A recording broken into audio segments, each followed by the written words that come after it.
Welcome to another episode of I'm Dying to Tell You. This is Dr. Mark Goulston, and I want to talk to you today about soft skills, listening, empathy, and how to sell them to leaders.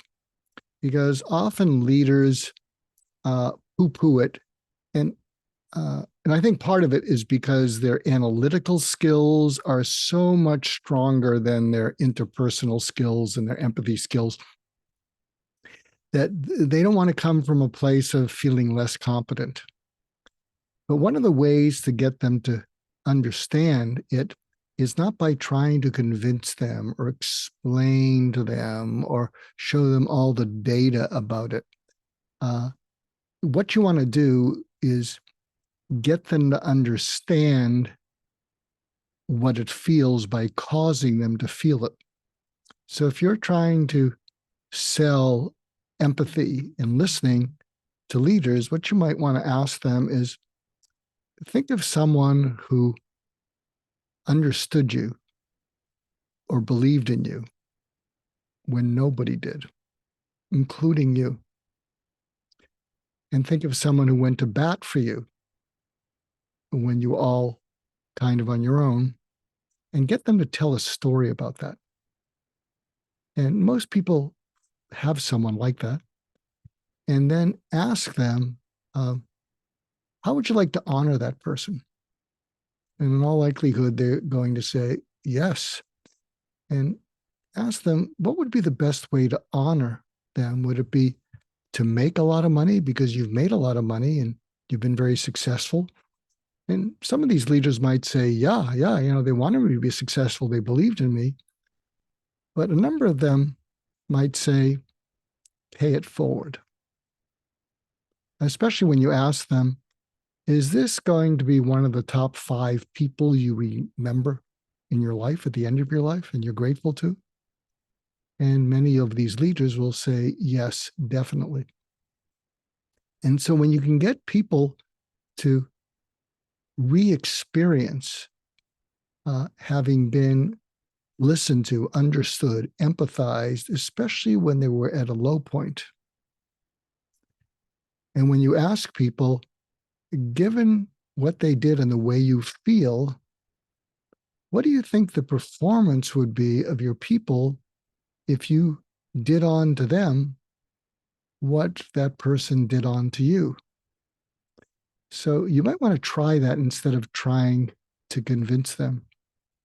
I often suggest to leaders to read a book by John Wooden on mentoring. I forget the title. It's one of his lesser known books, but you can find it.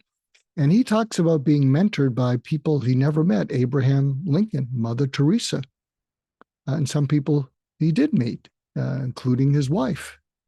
And he also has interviews. There are interviews there with Kareem Abdul-Jabbar, who was Lou Alcindor at UCLA, or Bill Walton.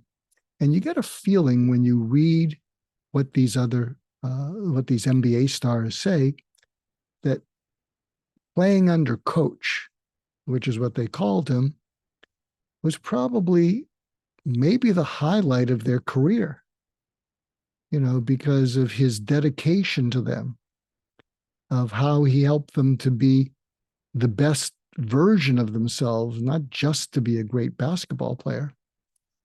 And so I would encourage you to give this some thought, because there's just so much stress in the world. There's so much hunger in people and subordinates to feel connected to their leaders, and their leaders connected to them. So I hope you find that helpful and that you'll give it a try. And if you do, please, share your comments about how it worked, and so that we can share it with other people who share their comments. So until next time, thanks again for tuning into this series. Here's an update. I will be going into the hospital in about a month's time to undergo something called a bone marrow transplant. And I'm feeling optimistic about it. And I'm pouring out a lot of this content because one of the possible side effects of this procedure is your cognitive abilities can sometimes take a hit. And I worry that if my cognitive abilities do, that this ability to be creative and articulate, which is, very important to me and close to my identity, might go away. And then I'll do my best to be a doting husband, dad, grandpa. I'm giving that all a try now. But I do also love sharing these ideas with all of you in hopes that you can give them a try and see if they can make your lives better and the people around you. So take good care.